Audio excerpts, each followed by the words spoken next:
Serangan drone Rusia diklaim sukses mengubah kendaraan lapis baja Ukraina menjadi rongsokan. Rekaman detik-detik serangan diunggah di Telegram pada Kamis 6 Februari 2025.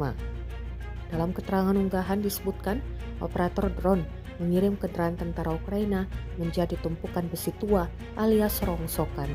Drone FPV pada serat optik milik kelompok pasukan utara Rusia menghancurkan beberapa kendaraan tempur lapis baja angkatan bersenjata Ukraina ini di wilayah Kursk.